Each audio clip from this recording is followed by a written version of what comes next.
Pass the mic to a killer, he get the slaying. I'm Kakarot, all of my bros is Super Saiyan. We stacking blocks, protect the basket, you in the playing. We at the Mecca, hit the game-winning shot like I'm Jalen.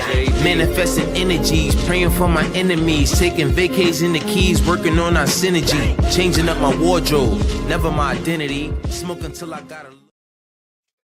Ladies and gentlemen, welcome back to the Garden Knicks podcast. I'm your host, Apollo Reed. We are here after the Knicks lose Game 4 in Indiana.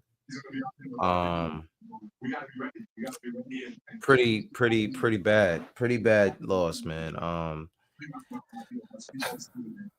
you feeling, Joe? Talk to me, man.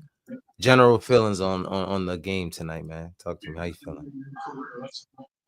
I thought that was an embarrassing performance, top to bottom, by everybody, from the coaching staff all the way down to the players. I feel like everybody was horrible tonight. Like, I don't even know what the fuck I just watched.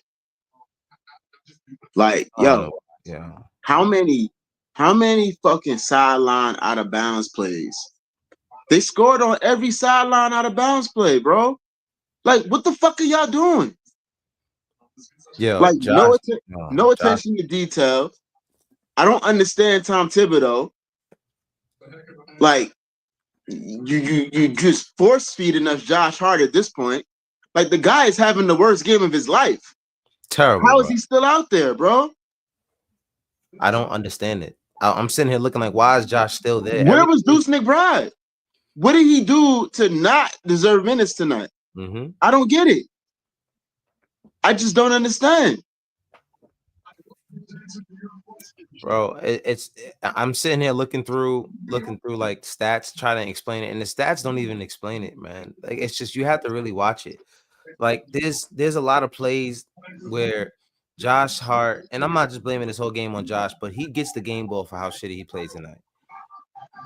There were so many plays where he just wasn't in the right position. He's not paying attention. A guy slips behind him on a backdoor cut. And then he's getting these weird dumbass passes.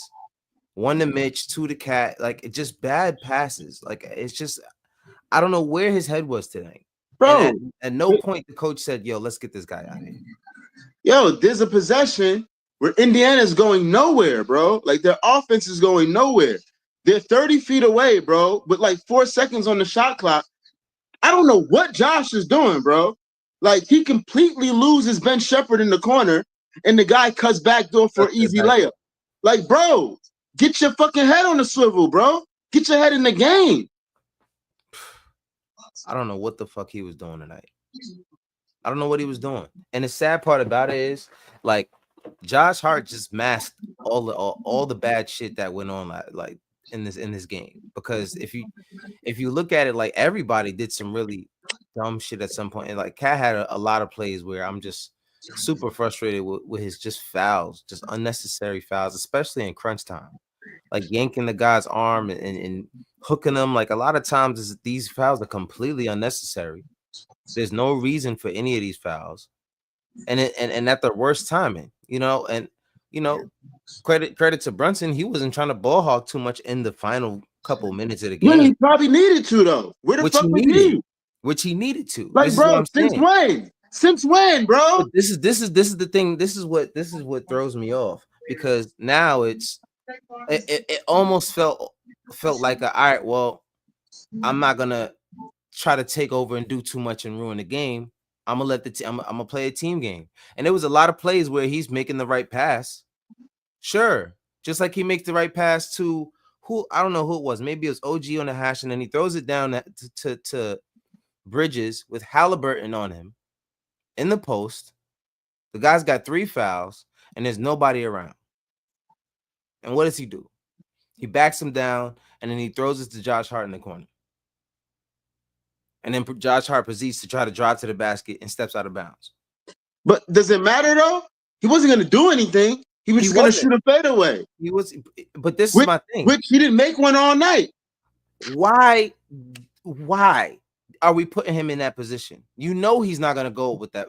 Easy shoot a fadeaway. Like, why are we shooting a fadeaway with Tyrese Halliburton on you? But bro, I don't care about that though, because we know that that's the shot he's going to go to every single time. So that's fine. He didn't even go for a shot. He didn't make one all night, and I don't. That's nothing I don't understand, bro. We talked about how this guy's mid-range game was going to help us so much in the playoffs. This guy can't buy one all of a sudden in the playoffs. Yeah. Like, what happened, bro? Especially in this series. I don't know what the hell's going on, but especially like tonight, there was some plays where he's just front rimming them, like front rim, and that's like, bro, what is going on? I mean, between him and OG front rimming a lot of these step backs and fadeaways from the mid range, it kind of frustrates me when people talk about how much Brunson doesn't pass to his teammates, and it's like, yo, bro, a lot of times, name me a better scenario. Because we saw all the different scenarios tonight without Jalen Brunson taking the ball and scoring whenever he should. I'm saying should at this point, because this is not a regular season. So if you lose with your best player, cool, fine, fuck it. Like, I mean, at this point, like, you lose with your best player, but you going out like this, guys are not. How many turnovers did we have tonight? 7, 20? At least 15, 16, bro, maybe more. 17 turnovers. You're not winning the game, and I think they had 20. 20. Josh probably had like 6. Josh had 5 of those. Brunson had 3. McCall had 3. Like, Cat 2, OG 2. They put pressure on these guys, and they folded, bro. They folded. And I mean, I'm sorry to say, Brunson, but you guys have really outplayed tonight. He stepped up to the moment. Tyrese Halliburton stepped up to. I hate the guy. Can't stand this kid, but he stepped up to the moment and he outplayed you tonight. You know what I mean? But at the end of the day, like you said, down from the coaching on down, like, what the hell was going on tonight? Bro, I was so confused watching this game tonight, bro. Like, I didn't understand a lot of the decisions that Tom Thibodeau made. I didn't understand I don't understand, right? How every number that you have, not just in the playoffs, but in the regular season, all the numbers you have say that Deuce needs to play. The top 4 Knicks lineups in the regular season all included Deuce McBride. Since the Pistons series, Deuce McBride has been unbelievable. How is he not in the game? He played 14 minutes tonight, bro. 14 minutes, bro. How? It's baffling, bro. Like, I just can't understand. You know what I think he did? He gave DeLone Wright a lot of Miles minutes. Instead of just splitting them and giving him minutes the way he should be played, he just split the minutes that were allotted to Miles McBride. Bro, but I'm cool with DeLon getting his minutes. My biggest issue is Miles needs to play more. Miles has to play. I mean, his numbers say that he's plus minus just the best player on the team in terms of what he brings offensively and defensively mostly. In this lineup. My biggest issue is Josh and McCall both were not good tonight. So how do you just have this guy sitting over there? Peace, cuz. Not barely part of your rotation, bro. I'm just confused. A lot of people complain that Tibbs never went back to the defensive lineup in the second half. You know what, bro? The way the flow of the game was going, I understood him not going back to that lineup. I really do.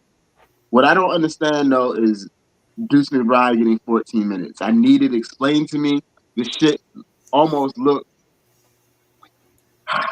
like my man threw the game, bro. Am I tripping here, yo? Like, what? It almost looked like Tibbs took a dive, bro. You know what? And this is why it's really hard for me to be quick to praise him because of what he did last game. And something told me just relax, because like he'll do something really good and then he'll remind you the next game why like he pissed you off before. And it's like it's like that car you had for a long time that you don't want to get rid of, and it's just like, girl, bro, I love this car. I'm not getting rid of this car. You know what I mean? It's so reliable. It gets me to point A to point B, but some days just Jesus love, like, you know what I mean? But tonight he was a complete, whatever he did on Sunday, he just completely flipped it because he was playing the lineups that worked on Sunday. He saw what was working and played those lineups. And then he just completely reverted and he continued to play Josh for 36 minutes tonight. 36 minutes, bro. When the he guy was is bad, having he was bad for like 29 of them. He is having a god awful game, bro. And he played 36 minutes. Can somebody please fucking help me out here, yo? That's his guy. And you know, he said, Coach said, I think I just saw it here. Tibbs was asked why he was looking for what he was looking for with Josh in the game for most of the fourth quarter. Just the hustle, making defensive transitions and getting more continuity on into the offense. Yeah. That's his Bro, guy. so let's talk about it, right? Let's talk about Josh and like, does anybody know like probably since like December, can somebody tell me what happened to Josh Hart in transition? Bro, like he used to be a blur. He used to be a blur. That guy has been gone for months now. Yeah. Like that guy has been gone for a very long time, bro. I don't know what's happened.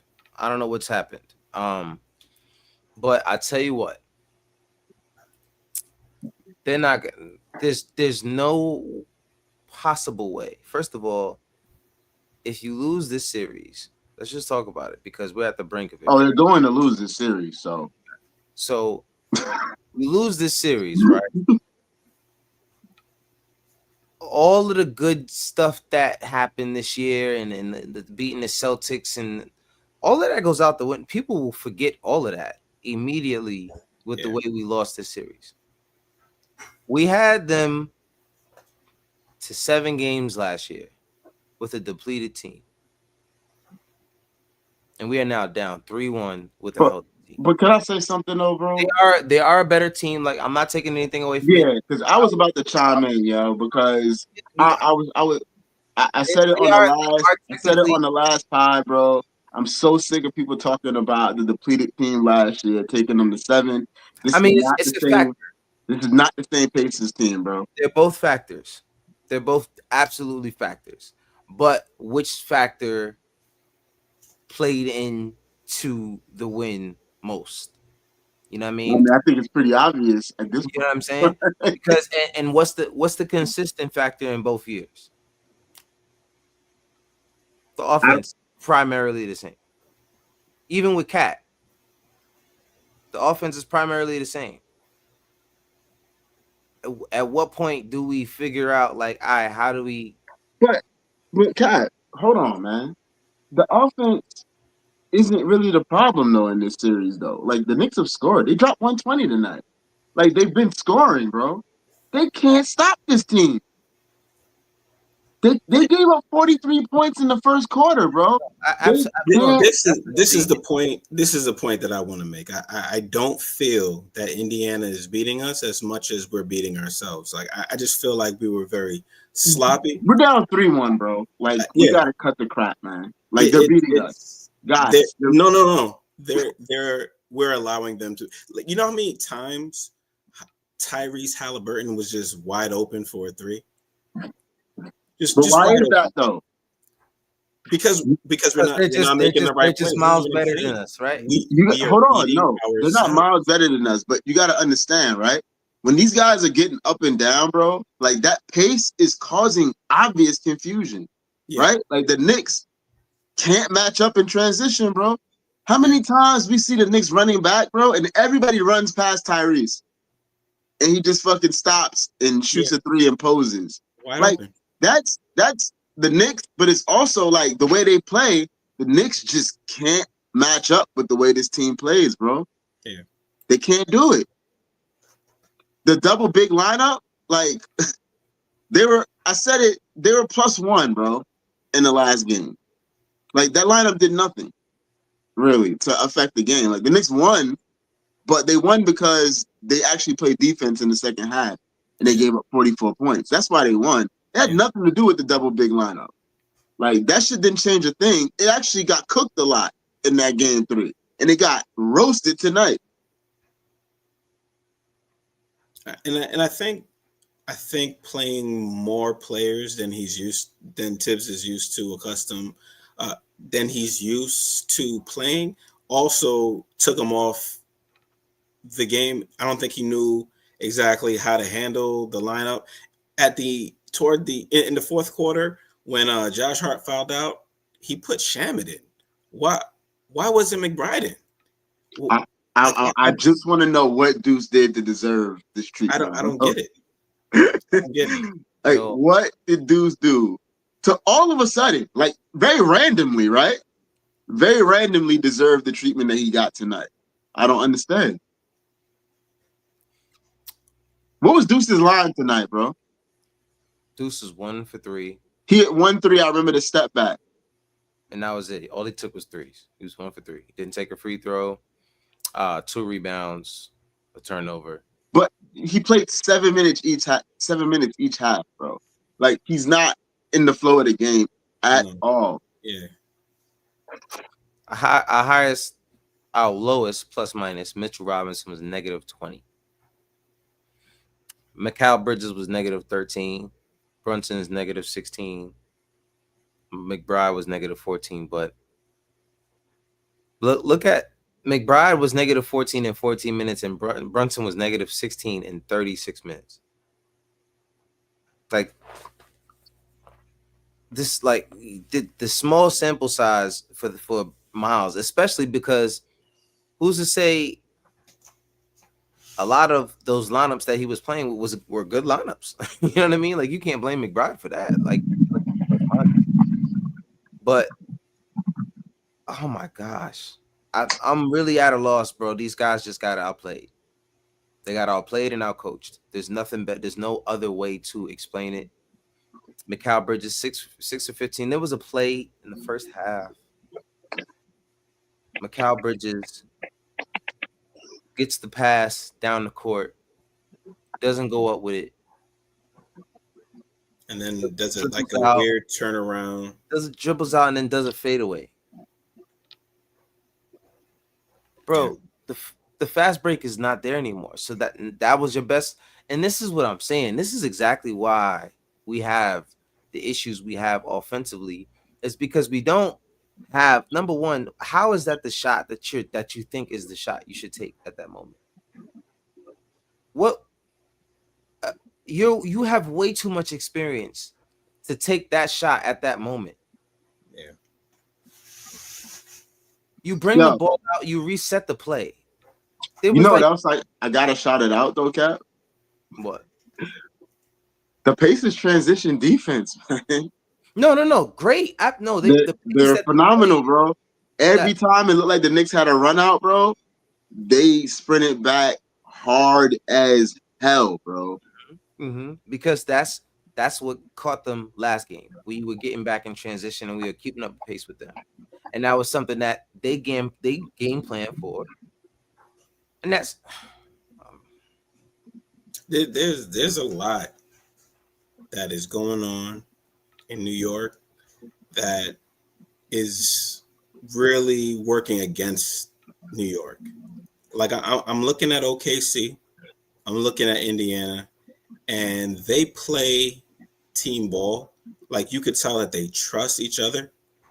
And on New York, they trust each other, but like I don't think they believe in each other. Like Bridges really, like there was so many different plays tonight on offense and defense that it just looked like he did not believe. And the poor passing and I mean the fouls and the ref calls, some of them really have you scratching your head. Like, I don't understand, how is this a foul and then this not a foul? That you can't pick, you can't choose. That's another thing. But just the team aspect of trusting in the team, I just didn't see it tonight, especially. Yeah, the Knicks, the refs had a stretch when the Knicks were making a push in the fourth quarter, where they just stepped in and just I said, mean, fuck your game. Ben Mathurin is basically just falling all over the place. Yeah. Falling Two all times over out of himself. control, just I mean, falling they're down giving and them getting a whistles. whistle. Exactly. I mean, I didn't understand what was going on, bro.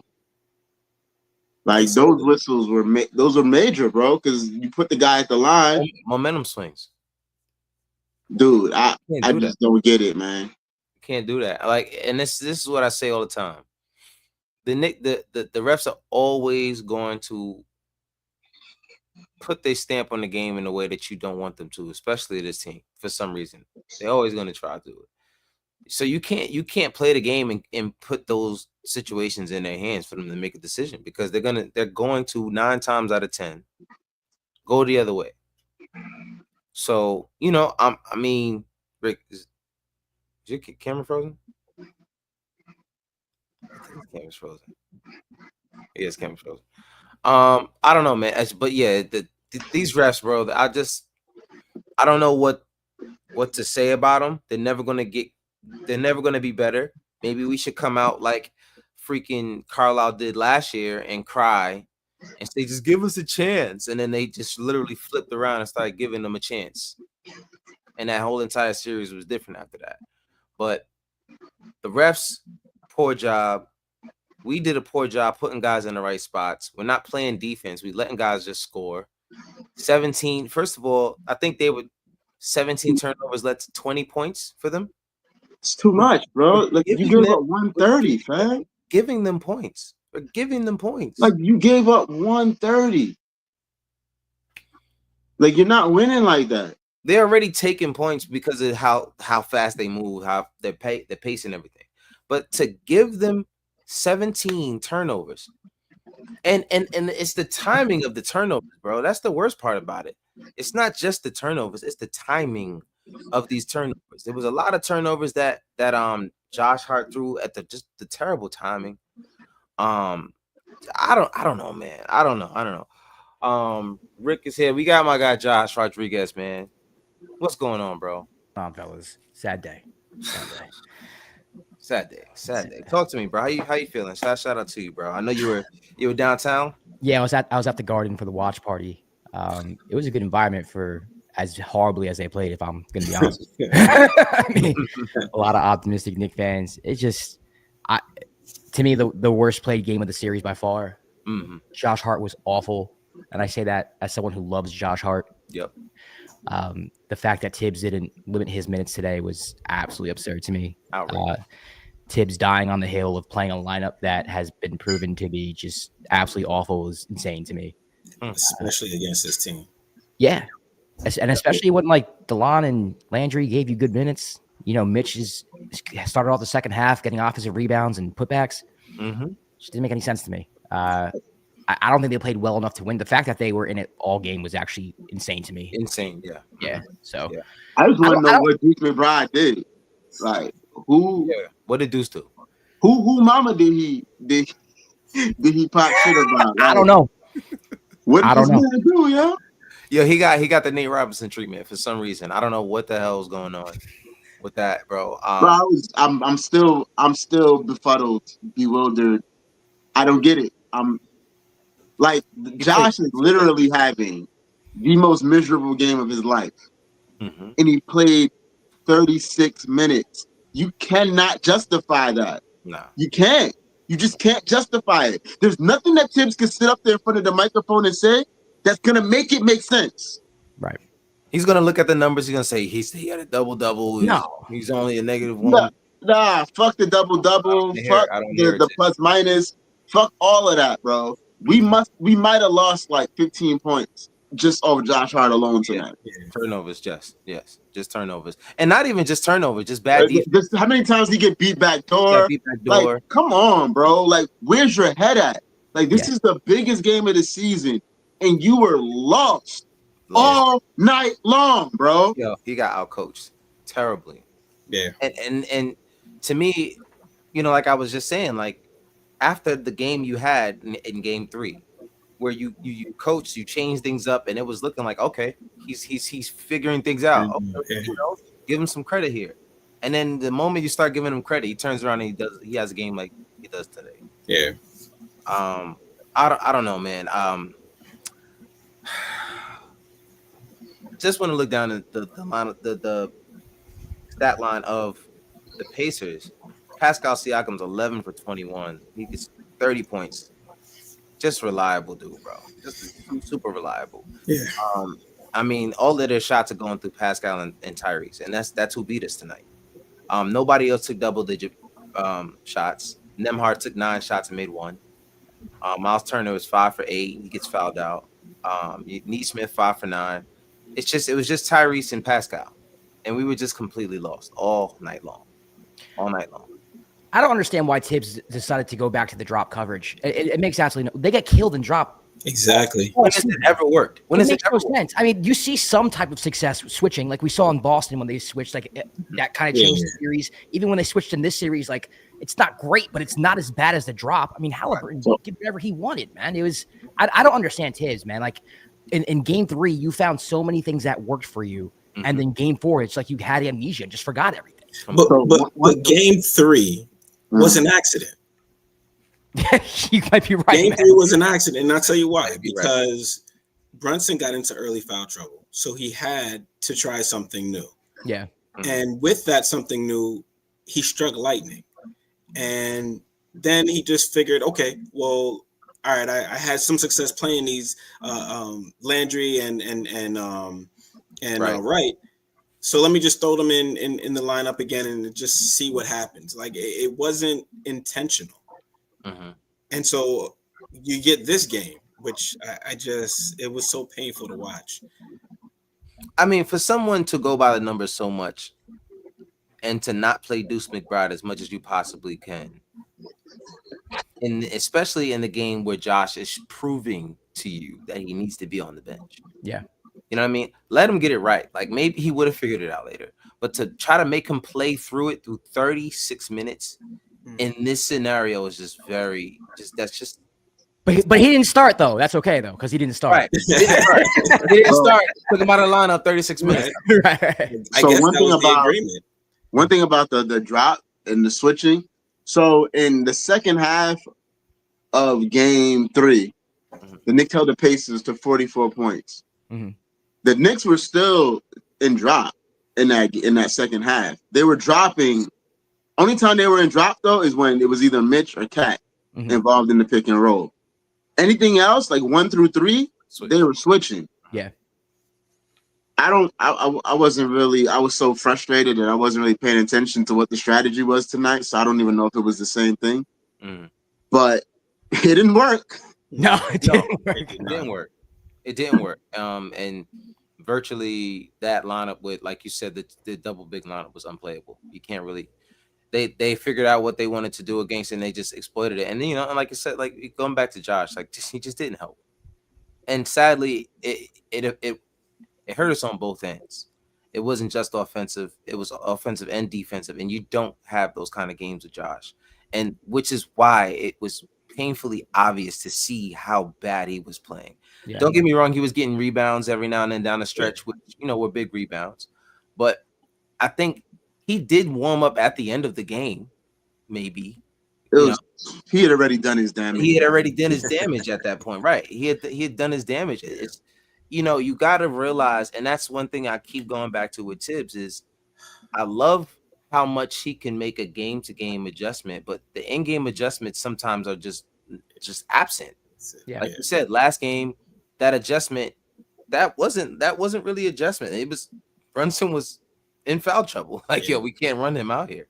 So we gotta run this lineup with Cat and Deuce for an extended period of time. And it struck lightning, like you said. And for some reason, he decided not to try that. I mean, don't get me wrong, he did try a lot of those lineups tonight. Like, he mixed it up a few times, but there was too many lineups with Josh in there. Too many lineups. Just way too many lineups. 14 minutes for Deuce McBride, bro. I'm gonna keep saying it. I just don't understand. Deuce had a really bad turnover and he got pulled after that. And I think that's the most frustrating thing too, is like Deuce had a bad turnover, but Josh had like 5 of them, bro. Like you got there's one thing letting your players play through mistakes. Like, you have to do that. But when someone has as many bad turnovers as Josh, and they were awful turnovers, you at some point you just got to pull them. Like, I just don't get it. He loves Josh. I can't justify any of Josh's turnovers. You can't. Horrible. Like, awful. Like, I usually, like, a guy, you're like, oh, he made a mistake, right? Yeah. Josh was just like, the passes he was throwing. It's like, dude, it's not there. It's obviously not there, bro. And he telegraphed all of them. There's nothing there, bro. Yeah. He looked like you remember Sam Darnold when he said he was seeing ghosts? Like, Josh was in the pocket seeing ghosts, bro. Oh man. Yo, like, that was Josh tonight, bro. He was in the pocket seeing ghosts, bro. You gotta pull him. You have to pull him. And that's why, like I said, after last game, I didn't want to jump and give Tibbs too much praise for what he did, because I'm like, I don't know what I'm gonna get next game. Yeah. And then he comes out and he does this, because it's just sometimes it's just too much trust that he has in these guys to work through some things, and sometimes they just need to sit and watch. Yeah. Can I give some credit to Indiana too, though? Yes, of course. No. So, No, you I cannot. don't want to hear it, but go ahead. No. So one thing I noticed was, do it anyway. like, Josh talked about the switching, or whatever. And in the Boston series, the Knicks pretty much switched everything, right? Yeah. And Boston kind of did what Boston does, right? Like, they settled for step back threes, bro. Yeah. Even when they had Brunson in the post, like, it was like, we're just gonna back him down to like 15 feet and like shoot a turnaround jumper. Like, and that's honestly playing right into Jalen Brunson's hands. Like I always say, the best way to beat Brunson is to make him move his feet. Yeah. If you're gonna try to go through him, like, he's strong as hell. You can't just go through him. So I just felt like the Celtics did a lot of playing into the Knicks' hands. The Knicks baited them, I felt like, a lot of the times, and the Celtics kept taking the bait. Yeah. Indiana, and I said this shit to you guys when we did the preview, it's a different beast, guys. Like, these guys are not going to settle. They have moments when they settle, but usually they realize that they're settling and they go back to running their stuff. So when the Knicks were switching, right, the first 2 games, the Knicks were switching everything. Indiana's just like, okay, like, we're still gonna run our stuff. Yeah. Like, and like, Miles Turner's getting switched with a small on him, and it usually ends up in a Turner layup or a Turner at the free throw line or a shot from the perimeter, and Turner just beats everybody on the offensive glass because he's too big. So he got 2 fouls on Deuce in game 3. So it's like, you can switch everything against them, but this is different, bro. They're not just settling for the first look. They're not just, all right, the first switch happens, and they're like, all right, this is what we're going to attack. Like, no, the first switch happens, and they're like, we're still going to run our offense. Yeah. It's just a different monster, bro. Yeah. Yeah. I mean, I think you got to give Rick Carlisle his credit. You know what I mean? Like, he's a great coach, championship pedigree. He knows what you could even tell when he's giving his interviews. A lot of times you can tell it's a little bullshit that he's saying, because he's just trying to throw something out there to just make it seem like he has no clue. Like, he's talking about he said campaign. He brought a campaign in one of the meetings. Yeah. I'm like, what are you doing, Carl? He said something about Precious yesterday. Like, he said something about Precious. I'm like, all right, like, you know, he's not gonna give us anything. I get it. Like, you know what I'm saying? So credit to the guy. He knows what the hell he's doing. He has that team running like a well-oiled machine. And you know, it's painful to see, especially when we had the series that we had last series, and then we beat the defending champs. And then you turn around and then you struggle with a team that you feel like everyone largely felt like you're supposed to win against this matchup based off of how it ended last year. But guys like Joe always reminded us. I had a bad feeling, bro. His spidey senses were tingling. Hey, look, man, I said Knicks in 6, but in the back of my mind, I was like, you lying, bro. I mean, game one flipped the whole series on its head. Yeah. I mean, it's supposed to be 2-2 right now. Yeah, absolutely. It should be 2-2, but guess what, guys? It isn't. Yeah. But guess what, guys? This is the real world. Like what it's supposed to be, in reality, are two different things, man. And the fact of the matter is, the Knicks blew a 14-point lead with 2 minutes and 50 seconds left. They did. Like that happened, That's and insane. that put us behind the 8 ball. And now you're fighting an uphill battle. Yeah. I mean, is there still a possibility for us to win this series? No, because we can't guard them. Where do we go? Yeah. Because we can't guard them, bro. It's really that simple. Not even that. I don't trust Tom Thibodeau to make the adjustments to win. But what adjustments can he make? I'm not sure if we have the personnel. The personnel. To actually guard this team, bro. And I'm not even like when you have to run Cat so many minutes and you see the defensive. I don't know. Like his big adjustment. His big adjustment was the second half of Game 3, right? And it worked. And the Pacers came back and they were like, "Oh, okay. Well, you guys are gonna do that. Well, we're gonna do this." Right. Got you. And when they're running, bro, like I said, bro, there's not many more teams. Probably Oklahoma City. Like, is there any other team that's more stressful to play against, bro? No, like they put stress on you, bro. It's got to be OKC. OKC is definitely that team. It's constant pressure, bro. Like, and ironically, bro, the ball's up the court. Ironically, both teams play a lot of guys, and they go deep into their bench and they trust their guys, their 10th guy. They trust their 10th guy just like they trust their 6th guy. And Indy doesn't take bad shots, man. They just don't. They don't. Every shot's a good shot. The only one who might take a bad shot here and there is Ben Mathurin. Outside of him, everyone's running the offense. They're looking for mismatches. They're hitting open threes. They're very well coached and well disciplined. Absolutely. And that's you. And like I said, you got to give them credit. They are playing like the better team. You know what I mean? They might not have the firepower that we have.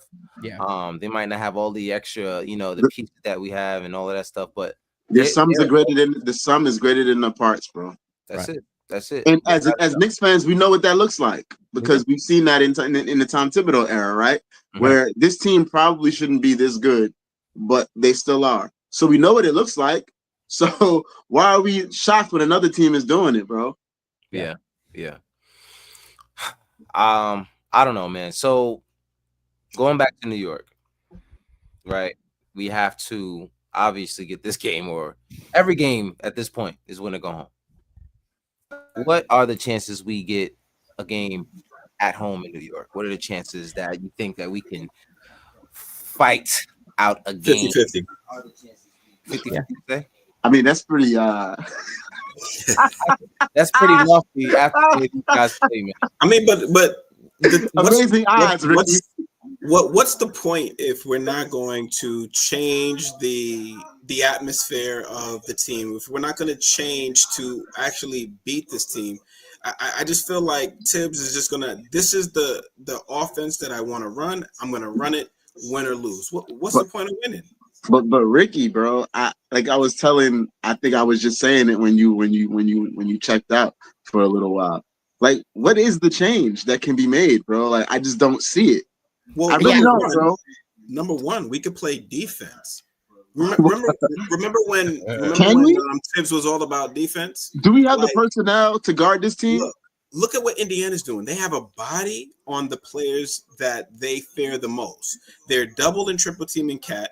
They're double teaming and putting pressure on Brunson. We're not doing that to anybody.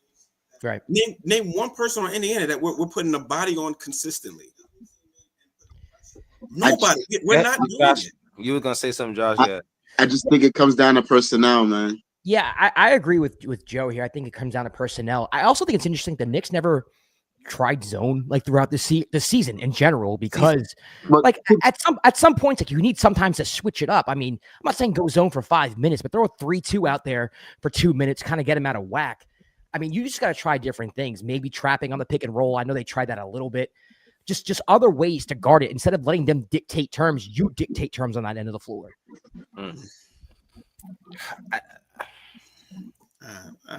Yeah, I mean, you got to try something. You're down 3-1. You got to try something. What do you have to lose at this point? What do you have to lose, man? I mean, at this point, you know, the last time we were in that kind of situation, Tibbs, he figured something out. But at the end of the day, I think that these guys have to want it, bro. Like, these guys got to really want it and go out there and play hard. Like, I can't say that these guys are playing their best basketball right now.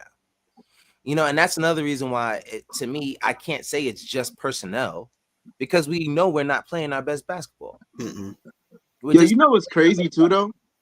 Like, I was thinking about what Ricky is saying. Like, about, like, for example, Halliburton's a weird dude, bro. Yeah. Right? Like, no, seriously, the way he moves on the court, it's really hard to get into his body, man. Because he's he kind of like jittering all over the place. Like, I don't really know how you like jittering. It's almost like ADHD, bro. Like, he's almost on crack. Yeah. Like, he's bouncing around, bro. He's running in the paint. He runs back out. He turns around, throws up a three. It goes in. Like, completely unorthodox. Yeah. There's nothing orthodox about his game. I was always the one that said last year, actually. I was like, yeah, this guy really can't beat you unless he's hitting like a step back three. But I understand it now, bro. You can't size him up, bro. No. He just it doesn't matter who you put on him. Nonstop motion, bro. Don't get me wrong. Until like Macau gets hit by like a screen or something, he does a pretty good job of staying with him. It's just that when he starts to get through screens and try to move through traffic, it's hard to. No one can keep up with him when he starts to do that. Because then he starts to around and running in a circle. Even so, right? Like, sure, he stays in front of him because he's not like this really super hard guy to stay in front of. But like,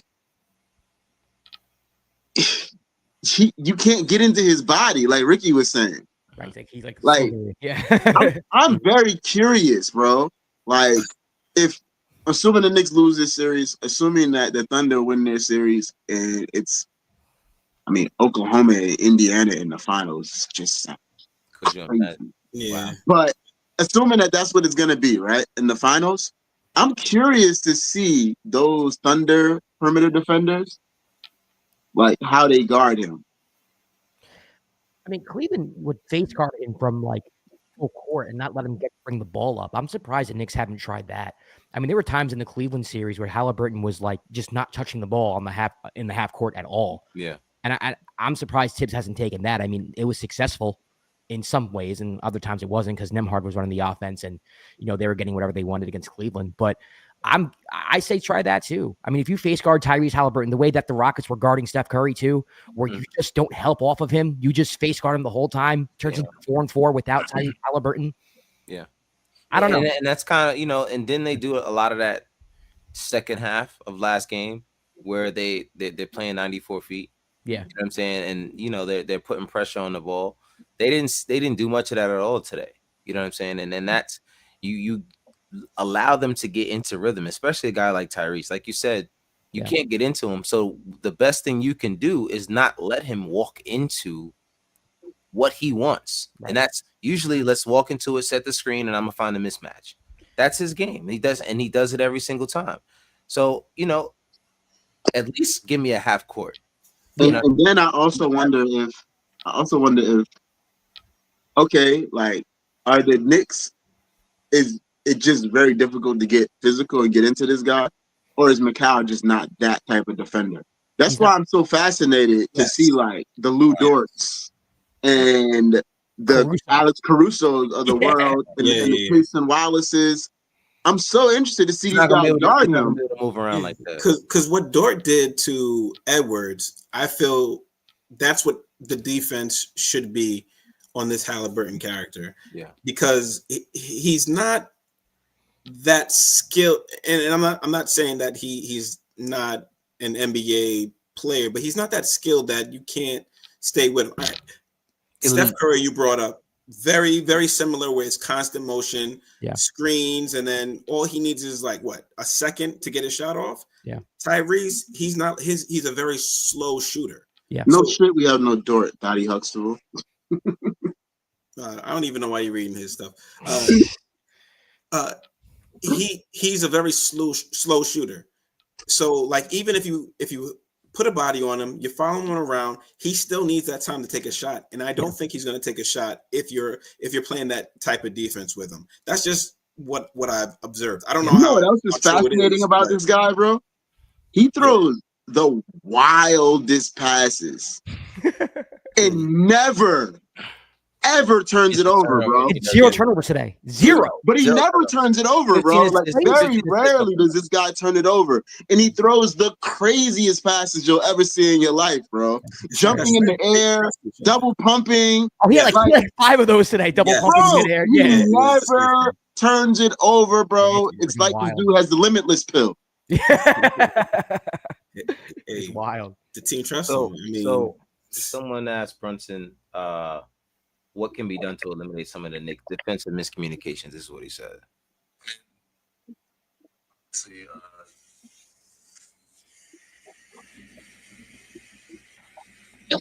saying I don't want to staying in our coverage first and foremost, and making sure that we're keeping one on the ball, keeping bodies on bodies. Do a better job of just not being in rotation, and yeah, that's it. Basic basketball shit. Like regular basketball. Just think that they can't do it. You know what he just you know what he said, right? What? We can't guard him. That's what he said. We can't guard him. He said, "Don't get put in the blender, bro." I talk about the blender all the time with this team, bro. Yeah. They put you in the blender, man, and then it's once you win there, it's over. We're lucky that tonight we never got put in the blender for like extended periods of time. Yeah, we withstood it for a long time. We withstood it. It's also, just I hate that we never put people in the blender. Like our offense doesn't do that. Our offense is very one-on-one, ISO oriented. Yeah, it's never like moving around the perimeter, driving kick. We have moments of that, but it's never really that ever. Right. Yeah, and that's I want to see some of that, man. And I don't. And this is where it gets difficult because I don't want to say yo toss tips to the freaking Wolves. You know what I'm saying? And I don't mean the Timberwolves. But no pun intended, right? But I do want to see some of that. And honestly, do we see Tibbs adding a whole lot of movement, free flowing to his offense? Has it ever been there since Chicago? Well, earlier in the season, the Knicks had that, right? When they were like popping off 30, when they were popping off 30 assists a night, and like the offense looked beautiful. Right, and who were we playing those games? I think that might have been the month where we weren't playing a lot of. That was the month. No. That was the big guys on Josh Hart, and it changed everything because they were able to drop that. Yeah, exactly. That's when it changed. Yeah. That's when it changed. But early in the season, bro, before teams realized, we could just put a small on Cat and kind of like slow them down. Yep. Like the Knicks offense was popping, bro. It was like historic. It was historic. Yeah. Mm-hmm. I don't know. I think teams have figured this out. And I think, I'm going to be honest, I think the front office has seen that as well. And unfortunately, if things do end here this week, which there's a high chance of that happening, I don't think they're just going to stand pat with rosters, coaching. I mean, there's no answer to anything until you try something, you know? But so I do have a question. Mm-hmm. I want to ask Josh, do you think that the answer is as simple as getting a guy in the starting lineup that's like a knockdown shooter to replace Josh? Yeah. Like, is it that simple? I think they miss Dante so much. I hate to bring up old. Oh, yeah. You know who's in this too? And a lot of people don't agree with this. I'm a bigger fan of him than other people, but I miss Quentin Grimes. If they had someone who can spread the floor and play defense the way Grimes does, because Grimes is, you say whatever you want about his offense. I know he shit the bed as a starter offensively, but defensively, Tibbs always had him on the best player on the other team. He gets around picks better than anybody. He doesn't. Green navigation on 100, bro. 100%. Even if he's coming off the bench 15, 20 minutes, they need a player like that. Yeah. They need someone like that who could hit the three, spread the floor, and just play defense, man. Because the biggest issue is like teams are putting a small on Hart, a big on Hart, and Hart. They're not even guarding Hart, right? They just Hart's not meant to start. He's not meant to play 40 minutes, 35 minutes. Hart's supposed to be someone you bring off the bench, plays 20 to 30 minutes, depending on how well he's playing, and gives you energy. So does if you were to just theoretically, right, to replace Josh Hart with Dante DiVincenzo or someone like Dante DiVincenzo, does that change everything? It changes the offense. I don't know if it changes the defense much because people like to pick on Cat and Brunson. It just is what it is. That's another thing too that we haven't talked about. Jalen in the pick and roll. When you have both of them out there at the same time, we have OG Anunoby and Mikal Bridges as our wing defenders. Like that's as good as it gets. And then you got Josh Hart to back him up. Yeah, Josh is a good defender. And you still have the defensive liabilities of having Brunson and Cat. It's just so. And that's what you get to the question of, so what do we do long term? Like, do we just commit? Do we just commit to this? No, I think you find a way to move Hart to the bench. Mm-hmm. I mean, I don't know who's out there in free agency this year, but it's some type of 3-and-D. Malik Beasley. Beasley. I don't know. I don't know. At this point, man. But Beasley definitely played himself out of vet minimum. with the year that he had. That's the only problem. Yeah. I don't know. I mean, I think there's a lot that this team needs. I think you need one of those guys, but you also need someone who's a playmaker. I was talking to a couple of my friends earlier. Every team, you kind of gotta have someone like Brunson tonight. He went to, like I was talking earlier, Josh. He went to the trusting your teammates route towards the end of the game. I hate that he did that. Yeah, I mean, but it had to be done in some way, shape, or form. Somehow, for some reason, it had to be done. I hate it, but I love it. Yeah, I mean, it had to be done because if not, everyone would have been at his neck. But I love it for all the wrong reasons, bro. Right. I love it because shout out to the fans who are always complaining about this guy shooting the ball. Mm-hmm. Down the stretch of games. And what do I always say, Kat? Yep.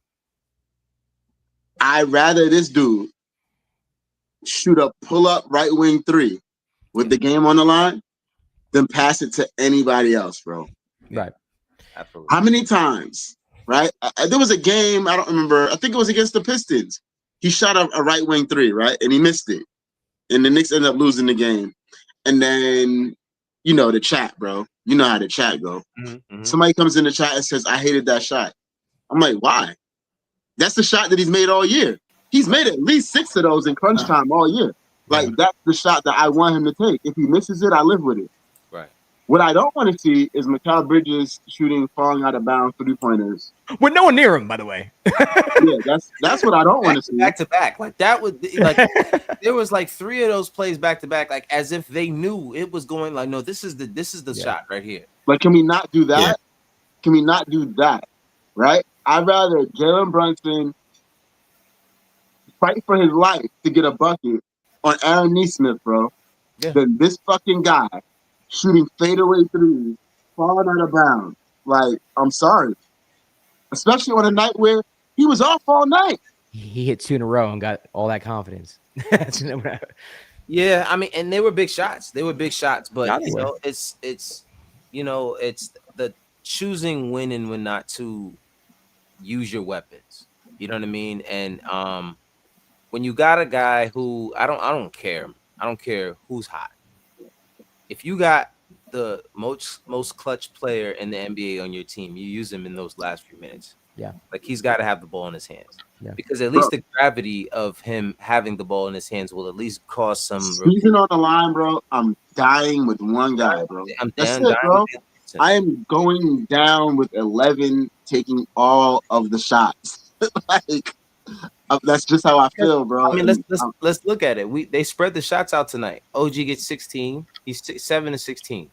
Carl 8 of 15. Mikal 6 of 15. And Brunson's 9 of 19. You know what I mean? Like, you spread the shots out. But I'm gonna be honest. There's at least 4 to 5 shots in that fourth quarter where I'm like, I'd much rather see Jalen Brunson taking these shots. Bro, and a lot of Macau 6 for 15, a lot of his shots were, can we talk about it? They were easy shots. Easy shots, and he's front rimming them. Easy shots, from bro. mid-range. Like, not walking even into wide open mid-range shots, he's leaving it short. Like, bro, you've made this shot all year long. What's going on? Pressure. The pressure it had to be the pressure. This was a must-win game for them, and I think he was too much in his head. I don't know, man. So the layup that he missed. Oh, that was brutal. Oh, and it turned into a Pascal 3 on the other side. Yeah. Oh my God, bro. He gets all the way to the basket, misses the layup. And that's what really bothers me about Macau is how much he really avoids contact. And you can see it. Like, he really does not like contact. There's so many times, like I talk about that play where he has Halliburton on him and he's posting him up. Halliburton has 3 fouls, and he just throws it to Josh in the corner. That's the shot you're looking for right now when you have Halliburton on you, and you're in the post, and it's not like you're at the 3-point line. You have him down on the block at this point. Why? I feel bad, bro. I feel bad because I don't want to rip this dude. This dude's been a hero in these postseason, man. He has. But it's just like, damn, brother. Where's the aggression? Where's the aggression? I mean, I want to see you at the line. Like the Celtics series, he did not take a free throw, guys. I think he took one at least, right? He might have took 1 or 2. That's the crazy. Entire free throw. That's the entire season. I think he averaged 1 free throw per game during the regular season. Talking about Bridges. This is who he is. Yeah, bro. he had free throws and he missed both of them. In which one? I do remember that, Ricky. Yeah, so it had to be the last game. I do remember that. And how much did we lose by? Like 3 or something like that. Which are you talking about? This series? I'm pretty sure that was the last. That was I think it was the second game. He missed a couple. He missed two straight free throws, and I'm just like. And OG tonight did the same thing. Oh yeah, he did. He did. Yeah. But I mean, I don't know, man. I'm so disappointed.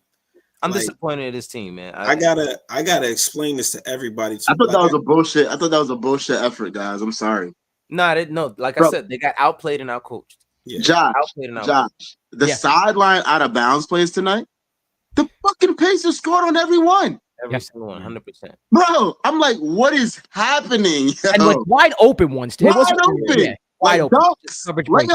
And the thing is, they were seconds on the clock at this point where all you had to do was play defense. Let them force it up, and they get in wide open shots. Wide open shots, bro. Yo, they scored. Then the Obi one just took me out, bro. Yeah, when he hit the 3, he was wide open. When Obi hit the 3, I'm like, yeah, that was it. Yeah, when Obi hit the 3, the whole arena got up and left. That was it. That was it. Yeah. Once Obi hits the 3, it's like, oh yeah, game over. Game over. The same guy who miss a 3, miss a dunk, and then like will take the game over, but he's knocking them down. Forget it, it's over. It's to see Tibbs is really about to be down 0-2 to Obi Toppin. Really, I know. He's hating that. He's gonna lose sleep over that one. He's really gonna lose sleep over Obi's that. Loving that. Obi's loving it. He's loving it, man. Shout out to Obi. Shout out to Obi. So see them again. See them again on Thursday. Jeez. I'm questioning whether I even want to tune in, bro. Yeah, I'm scared to watch. I'm gonna be honest with you. I'm really scared. Did the Liberty play on Thursday? I hope so. Because I turned the Liberty game off to watch this shit tonight. Oh yeah, it needs some payback. For that one. I don't know, bro. I mean, the Yankees are on. We should win this game. Listen, they should win the game. Home game, game 5. They should win this game. We have to win this game. I think this is the must. You guys got more faith than me. I do feel like the crowd does play something into it a few of the times tonight with the crowd, Josh's bad turnovers, just brain lapses on defense. I think without a few of those and the crowd going crazy, I think we're in this game because it's a fairly close game with how bad we played. They should have lost by 30 points. Yeah, absolutely. With how bad we played, there's no way we should have been in this game. Yeah, for as long as we were in this game. I would agree with you, but we were in the Garden. the first two losses, Right. where the crowd was on our side, and we still found a way to lose those games. That's facts. So I don't know what the answer is. I still can't believe game one, guys. Now, game one is just the That shit gonna live rent free in my head all summer, man. Yo, first, I'm telling you right now, that shot by Tyrese Halliburton will probably be his number one highlight for a long, for the rest of his life. a long time. Unless he hits a shot in the finals to win Yo, it or something. Yeah, unless you watch baseball, Josh? Yeah, well, not as much as I used to, but I used to, yeah. Like, it's literally baseball, right? Like, this series technically should be 2-2, right? Yeah. But it isn't. It's really like the difference for a hitter between 3-1 in the count and 2-2 in the count, bro. Yeah. Completely different scenario, bro, when you're up 3-1 in the count. It is. I mean, right now the Pacers are waiting for a fastball. Yeah. So they could crush it over the fence. So Joe, I see a topic in the chat that we were talking about at some point. Oh God, here we go. Bro, I'm telling you right now, if they make this trade that I heard that is like something that they were working on, it will completely gut this team outside of Brunson and Cat. Is that why they're intentionally losing this series? Yo, bro. That's crazy. Because intentionally is wild. There has to be a reason. Like, so hold on. Cat, please refresh me. Don't make me do this. What was the trade again, bro? Don't make me do this. Yo, we're talking about it now. You can't.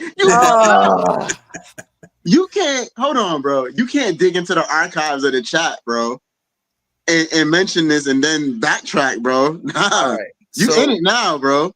Apparently, allegedly, I don't know how true this is, but allegedly, there is a 3-team trade talked about, and this is supremely alleged because someone that I know was sitting with someone watching a Knicks game in the playoffs last series, who was some part of the Knicks brass in a way. But like I said, I don't know how true this is, but let's just have some damn fun here, right?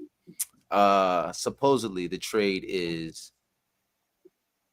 2 of the 3 out of Josh, OG, and Mikal go to Milwaukee. 1 of the 3 go to the Pistons with picks. Oof. And so all 3 of them are gone. All 3 of them are gone. Okay. And we end up with Giannis and Isaiah Stewart. Now that just doesn't make sense to me, bro. Yeah, that's what you said. Now, this is what I'm saying. So we get back 2 power forwards. So this is my thing. Is there a way that the money works in a way that they can go out and make more moves? Like, is that why they wanted to? Because when is Mikal due for an extension? I think he's due this summer. This summer. So Mikal's due for an extension. You already got OG at 204. I don't think they trade OG. I can't see that happen. Right. That's kind of what I'm like. But honestly, before you had mentioned that the first time, I had saw something that said that Giannis was buying real estate in New York. He wants to be here. So he wants to be in New York. He wants to be here bad. So he said it himself that he loves New York. It's his best place to be in Austin. Yeah. And we heard Kat say that before he was traded here. To me, if they get Giannis, I think Cat's in the deal. I think what they'll try to do before anything is trade Cat away. I think that this year was maybe an experiment. I think you have to look in the mirror and be like, yo, we can't have Brunson and Cat on the floor at the same time. They don't mesh offensively. And honestly, defensively, it's a disaster. So what's the point of moving forward? And why have 2 power forwards? Right. So to me, you keep OG. Maybe you give Mikal Bridges another year, see if he improves with a different star. Whatever. You cut. Yo, you still there? Nah, you're muted. I can't hear you. Can you guys hear him? His mic might be unplugged. Oh, okay. The end. How about now? There we go. Yeah, you good now. You good now. Yeah, no, I think Cat's the first to go. To be honest with you, it wouldn't surprise me if they let Cat go. Damn, just got So if imagine that, man. He loved New York and all of that. Your mom, was a big Knicks fan and all of that, and then just after 1 year, just he got to live his dream for you. that, or you get a new coach who's more offensively minded and who can figure out a way how to, Right. unlock whatever this lineup can do. Imagine going from New fucking York to Milwaukee. To Milwaukee. New fucking. That's crazy, bro. The Hat Whisperer, my guy, the Rad Hatter says, mentality-wise, Giannis fits with Brunson better than Towns. Brunson and Towns don't fit. I think I'd say that Giannis could be a better fit with Brunson because of the liability that Towns and Brunson is, together. It's crazy, right? Like, think about where we were when the trade was first made to where we are now. When the trade was first made, I felt like it made all the basketball sense in the world. At least offensively, I did. Right. Yeah. To see what it's devolved into, I can't wrap my head around it. I can't either. Like, and to see how it started also, right? Like, the offense started off, and we're like, I remember I put a post up, bro, in the frozen envelope. And I basically said, God help whoever's going to stop this offense. I mean, but you could make the case, man, like going back to the beginning of the year, if you get an offensive-minded coach and then you get a shooter to replace Josh Hart in the starting lineup, you can make the case like, hey, we can get back to that. We can get back to that. But the problem is defensively because Brunson and Towns can't guard anyone, especially when they're both in the pick and roll together. It's a disaster. And with all that said, we made the Eastern Conference Finals. Like that's the crazy part. That's the other thing. It's as discombobulated as this team was at certain points. Man, like how did we get here? Like we're still here, and but now we're starting to realize, like, all right, this is the reason why we had so many question marks. We're at where we are right now. So I mean, I don't know, man.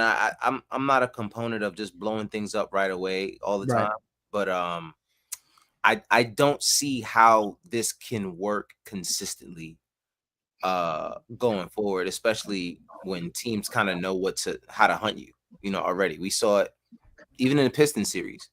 We saw it in the Pistons series how Tobias was playing Cat a lot of times. Yeah. You saw it in the Boston series, and you're seeing it now.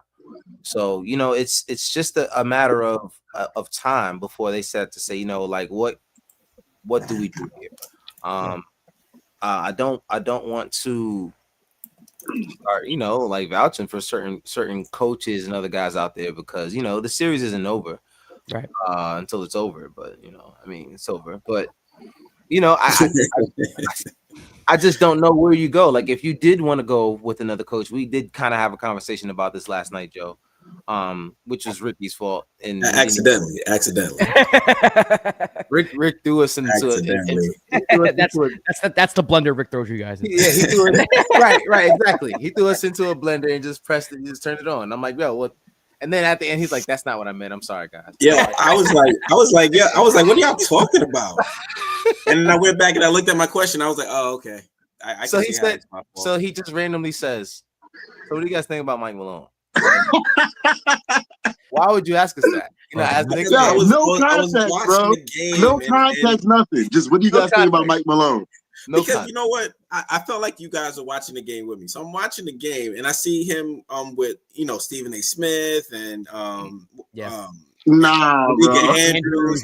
looking at this guy. I was like, this guy don't really fit with these guys. And so I got on the phone. I was like, yo, what y'all think about like? And that's my mentality. Even if I'm looking right at my TV, Ricky, and you send that text, I'm gonna think. I am not thinking about this guy as an announcer, bro, or analyst. No. I'm strictly thinking about him as a coach, right? Because we know why he's out there. At the end of the day, he's out there because they want teams to know, like, hey, this guy is available. They want him to, talk about the game of basketball, show what he knows and how his mindset is.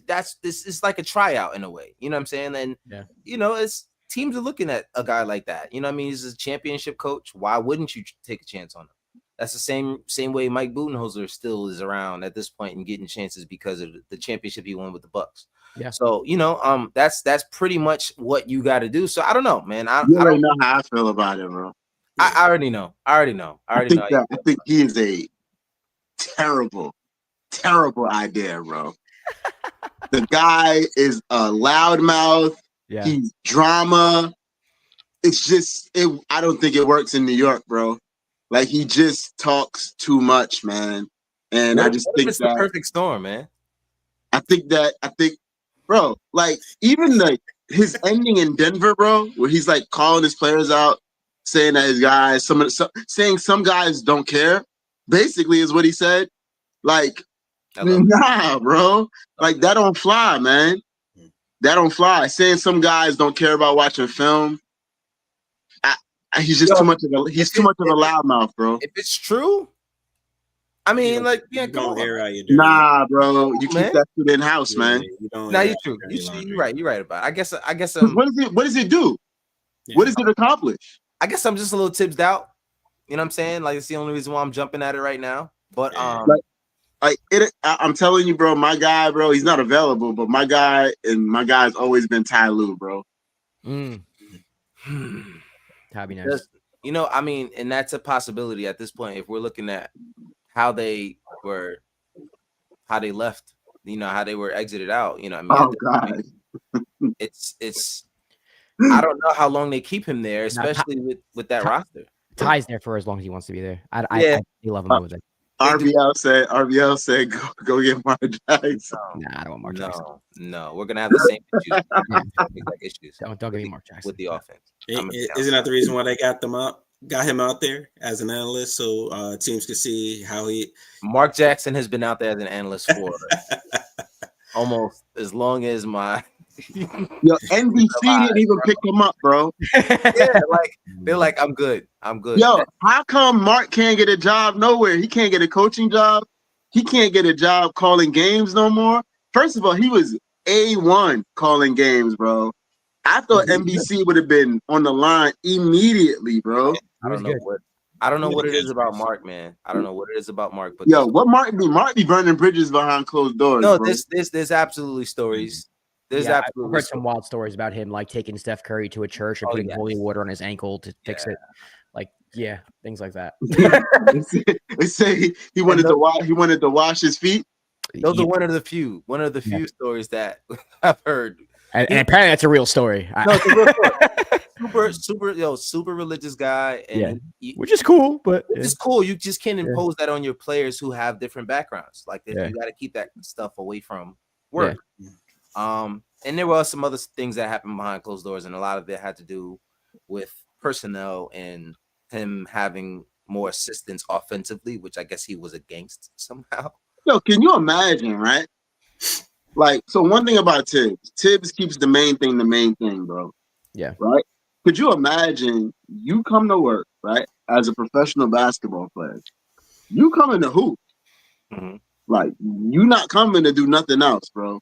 And this guy doing all this extra stuff, bro, making you do Bible study. Like, brother, it's not what I'm here for, man. No, bro. I'm good, bro. I'm here to hoop, yo. Like, I do church on Sunday. Like, yeah, man. There's certain things you just don't bring to work. You know what I mean? It doesn't matter where it's coming from, because that's not what it's about at this point. It's not about where it's coming from. We know it's coming from a good place, but this is work, bro. Like, this, you know what I mean? Just imagine your job if somebody's doing that, so I don't know. It's not gonna be Mark Jackson. I don't know who the hell it'll be. I don't if there's even anyone at all. But this team is they're on the brinks of being eliminated. They have a long offseason ahead of them in terms of roster reconstruction, coaching. I don't know what they're gonna do back there. Something needs to change, because the same old offense just can't. It just doesn't work. It doesn't work when teams know what you're gonna run. Like especially when a guy gets. Go ahead, Kat. No, I'm saying that once a guy gets the most clutch player in the NBA, I mean, you did something right, but then everyone sees that, and and now they know what's a game plan for.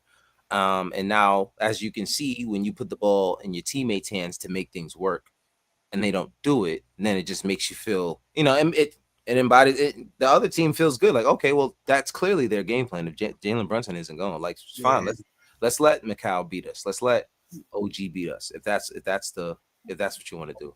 But go ahead, Joe. What were you gonna say? No, I was gonna say I think the roster needs to be totally different, bro. Mm-hmm.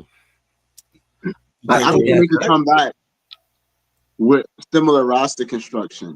Like, because as great as the season was, you won 51 games, you made it to the Eastern Conference Finals. Like, there's still like a lot of holes, man, and I don't know how they cover them up with all of the restrictions that they're up against. Yeah. Yeah, being up to that second apron and all. I don't know what the hell you do. Josh, anything you want to get out before we get out of here, man? I mean, honestly, I you may disagree with me. I don't think this series is over. If you look at this, they blew game one. They were a better team in game one for most of the game. This series should be 2-2. You win a home game, game five. You got to win game six. I mean, that's what it comes down to me. I do think they win game five. You got to win game six. And I think if they win game six. You got to win every game at this point. Yeah. I mean, like, it's not like, okay, we could win one, lose one. We got to win them all right. Yeah. No, I don't think I think the Pacers have shown they're probably the better team. Like, they know themselves better. They know their identity. They're more disciplined. But I don't think it's that much of a difference between the two. I don't think the Pacers are that much better than the Knicks. The Knicks aren't coming back against like LeBron's Cavs or the Golden State Warriors of yesteryear. It's the freaking Indiana Pacers. They're good. Don't get me wrong. But the Knicks can come back on this team. They can. Will they? I don't know. But I don't think the series is over. It's just not probable. Right. Yeah. You know what I've been impressed with? So you see how Indy comes down in transition, and like there's nothing immediately there, and then they kind of pull it out, or like halfway pull it out, and then there's like a secondary transition. Yeah. How many times have the Knicks fallen victim to that, man? Yeah. It's just like they're just well coached. My goodness, man. They just make the right pass all the time, take good shots. It's hard to beat a team that way. That's a team that practices, I mean, yeah. We talked about it so many times. We talked about it so many What's times. That? Practice throughout the year, and they don't really practice. They don't practice, so the minutes they play doesn't really matter. I mean, I'm sure they did some practicing at this point, but I mean, it's just very odd, man. A lot of just weird stuff. I don't know what the true answer is to a lot of these things, but I just a lot of the stuff I don't see other teams doing consistently, and we consistently do these things, and I don't know at what point do we see it changing and becoming something that can work, especially in this series. I don't know what'll change unless, God forbid, someone on Indiana gets hurt, or we just strike gold and find a way to consistently hit gold. I don't see us just, like we're gonna have to fight our way through each and every one of these games. If this goes 7, it will be bloodshed. Like, this is not gonna just be an easy. I agree. Let's just get these 3 wins or these 2 wins and get back to the Garden. Like, they're gonna have to scratch and claw through all of these games. All of them are gonna go down to the wire, like every game almost. Yeah. That we've been in with this team. I think they're cooked, guys. You might be right. You might be right. You might be right, man. I can't disagree with you. From what we've seen, I can't disagree. Yeah, because you know what? With the question that we asked, right, in the chat, like after game 3, the question that we asked was like, well, what did the Knicks learn? Like, did the Knicks figure anything out in game 3? And I was like, I don't know if they figured anything out. I just feel like they came back from a 20-point deficit and won. But I don't know if they came up with like real legit answers, like anything concrete. And I still don't think that they have after tonight. So why would I believe that all of a sudden they're gonna win 3 straight games, or even win 2 straight games, or win 1 game? Yeah. Yeah, I think Rick said it best. It just so happened that those lineups and everything that Tibbs made was just because of the situation with Jalen Brunson being out. He showed that today, which is unfortunate because we all learned from it. We all watched it and was like, "Oh, okay." Yeah, that worked. The head coach couldn't Right. co-sign that is, I don't know, it's unbelievable. Kind of odd. RBL says the only person that can save the Knicks, Scott Forster, aka Bring him in. Scott Forster usually helps us I mean, out some way. Scott was doing everything to screw us. And Yeah, some- that last I mean, game. Scott the was, refs are awful today too, by the way. I'm not. yeah, I'm not sure you guys yeah, we brought talked it up. about that a little bit before you That's came right. on. Like, they were really bad, but Right. they were really bad. Like, especially that stretch we talked about, like in the fourth quarter, where the Knicks were making a push, Yeah. and Ben Mathurin is just falling all over the place. Yeah, That He was jumped horrible. on OG's back. He jumped on his back. No he jumped on call. his back, and Yeah. Josh all Josh did was trip, and Josh barely even touched him. That wasn't even a foul. He Yeah, it fell. wasn't. He fell. He just fell. Yeah, He fell, and Josh tripped over him and landed on his head. Twice. He Twice. should have landed harder on his head, honestly. Give him the Hogan leg First of all, drop. his head must be like a fucking rock. His head got to be like a rock, bro, because he just bounced up. He just Like, bro, bounced your up head like just hit those- the hardwood, Yeah. and you just bounced up like nothing. Dude's Brother hard. don't got no concussion, like nothing. Mm. Rockhead motherfucker. Too much fucking Kool-Aid, bro. He's dirty too, man. I don't like that dude. He's a I used to dirty like him when he motherfucker, came bro. in. When he He's came in the dirty. league, I liked him, but now, Yeah, he's a dirty dude. yeah, he's dirty. Rick, anything you Yo. got before we get out of here, man? Man, I'm still in a moment. Like I'm like mourning right now, man. That's right, Rick.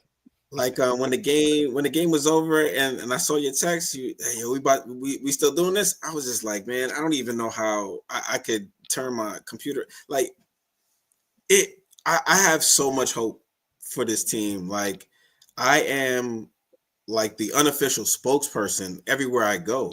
Like I dropped my son off at school. They're like, yo, what's going on? How, the last night we gonna win tonight. Like it's so for me to watch that game and now have to go out in public and try to explain to people what happened. Like, I'm really sad. That's not on you, Rick. You see what Jelani said? Nah, see, no, and I feel was, like I, it was is, about to bring that, I was about to bring that up because me and Jelani talk about this. Shout out to Jelani. We talk about this every day. We watch every time we're watching a game, we're watching the foul disparity. There's always a difference in how many fouls are called by the end of the first half, right? They will even that up by the end of the game. Just so they can say we called it. Just so they can say we called it even. And we've watched it happen in plenty of games back to back to back. And this playoffs Celtics series, there's a 5 to 6 foul disparity by the end of the game. They're even, or if not, it's off by 1 maybe. And this way they can say, listen, we're calling it even. But if you watch, whatever team needed those fouls called on them to even it up, all of their calls are terrible calls. And that's usually what you start to see when you start to see like us in this game. Like we were up and we had more fouls called for us in the first half. And by the end of the game, that's why you start to see a lot of those stupid calls. It's like, all right, they got what's crazy though, bro? This is why I hate that we even have to think like that. Like those fouls that the Pacers were committing were fouls. They're fouls. Jalen Brunson was being fouled. Yep. Karl Anthony Towns was being fouled. Yeah. Ben Mathurin was tripping over his own feet, bro. Yep. He was out of control. Yeah. The guy is like a bull in a china shop, bro. Yep. And they're bailing him out. Like, it was just disgusting. But I just, at the end of the day, though, man, I can't blame the loss on that, man. Like, because the Knicks just did so many things. Like, I keep coming back. 17 turnovers. 17 turnovers. I keep coming back to every single sideline out of bounds play where they just gave up points. And I'm like, how could you not stop any of these? Yeah. Bad. I mean, credit the Pacers for their execution, man. Yeah, I mean, you got to give them credit for being prepared for whatever the hell we throw at them. It's elite execution on their part, man. Yeah, they're really doing their job. And we're just coughing up the ball, giving them the ball. A lot of these situations is like just blown coverages. These guys are not getting back on defense. It's just, poor transition defense. It's just, it's and then the effort. Once they start missing shots, once they get down, then these guys aren't running back. And then, once the body language is there, it's pretty much a wrap. So can't be any of that if we were gonna win the next game. There was a post game, and for a while I felt like I kept hearing this phrase. How did you guys do tonight? Well, I took whatever the defense would allow. I used to hear that so often. Mm-hmm. And when I started this at the start of the show, I said that we beat ourselves. Mm-hmm. And I feel like that phrase comes into play here because they took whatever the defense allowed, and it was poor defense, and then the offense didn't make up for the poor defense. Yeah. So, I don't want to say kudos to Indiana, but I just they took advantage of what was out there for them, and they won. So, Yeah. Keeps going back to they got completely outplayed and coached tonight. Especially in the final minutes. It's just, the fouls don't help. You can't blame it on the fouls. But if you go back to the first half and some of the turnovers that Josh is throwing around and certain guys just missing assignments, guys going backdoor and getting caught sleeping. It's all of those plays. If you just stop 4 or 5 of those plays, this is a game. Yeah. Mm-hmm. And that's what it boils down to for all of these games. Really, if we're really looking at it, if you just make 3 to 4 better possessions throughout the game, then you're not in this scenario. The first game, I'm blown. That game is going all. That should have been ours. To free throws. They missed 12 free throws that game. But you can't miss that many free throws in a tight game like that. I agree, but Kat, it wasn't a tight game though. No, I mean, it ended up being a tight game because they didn't make their free throws. We missed 12 free throws and we were still up 14 with 3 minutes left. They gave up 20 points. They gave up 20 points in less than 3 minutes. That's crazy. Like that was the problem. Yeah. They could have missed 100 free throws. They were still up 14 with 3 minutes left, bro. Yeah. Teams were 977 and 0 since 1998, bro. In that scenario. That's facts. And the Knicks lost. They were the first to do it. We're number 1, baby. We're number 1. We did it, baby. 20 points in 2 minutes and 50 seconds. And it's not like the offense went completely dead, right? Like in those last 6 minutes, they scored 6 points in those last 3 minutes, right? Yeah. They scored 6 points, which is not great, but it's not bad either. Like it's enough to close the game normally. Yeah. And they just gave up 3 after 3 after 3. Yeah. Unbelievable. Yeah, now that was the game right there. Aaron Nesmith and then anomaly, but not only the anomaly, it was an anomaly at the same time while we just broke down as a team, like chemistry wise. Cat and they're playing prevent defense, man. No, but I mean, then Cat and OG gets into an argument. Guys, because OG didn't step up on a screen, which he should have. But I understand if I'm OG and Cat is talking to me about defense, I'm like, yeah, you know what I'm saying? So this is what happens. Like I completely understand that, but like we fumbled that game. We gave that game away. And we could have won tonight. And because tonight I'm gonna give a lot of it to coaching. Because I just think there were a lot of things and runs that they went on that just could have been stopped with a timeout here or a sub here or there. Yeah. But at the end of the day, you can't have 17 turnovers. But that's pretty much it. I don't want to drag this dead horse any longer. Thursday, you got to fight for your lives. That's pretty much all you got. I just want to know if the Liberty play on Thursday. I'm hoping they do, bro. I'm hoping there's some kind of basketball we can watch. Because I'm not sure if I want to watch the New York Knicks, man. Nah. They got this, Joe. They got game 5. I couldn't even put on my Knicks hat today. We're proud. We're proud. Absolutely not, Ricky man. didn't put on his You Knicks see, hat. yeah, I know. You noticed that, right? I Oh, got I my noticed. Yankee hat I on. I noticed. got Zach the didn't Yankee put on his hat on. Knicks hat. Like, I couldn't bring myself to do it, yo. I was that disgusted with what I seen tonight. I gotta be more like Josh with my faith. You know what I'm saying? Still rock the Knicks hat no matter what, man. I'm still gonna cop a couple, but I'm so. I'll put it back on tomorrow. I'll put it on tomorrow. I'll take it off on Thursday. Nah, I'm joking. Josh, tell the people where they can find you, man. Yeah, man. I'm all social medias at Josh_Rodriguez_. My show podcast is called The Dime with Josh and Quad. We do the whole NBA. So look out for that. Subscribe to that channel. Apollo, we should do a collab. I just noticed on StreamYard, I could stream this to my audience. Yes, you can. Definitely would love to do that with you one day because absolutely, I have a bunch of Pacer fans who are subscribed who talk shit. So that'll be fun. That'll be a lot of fun. All right, yeah, I'm down, man. I'm down. Just count me in. We'll talk about it.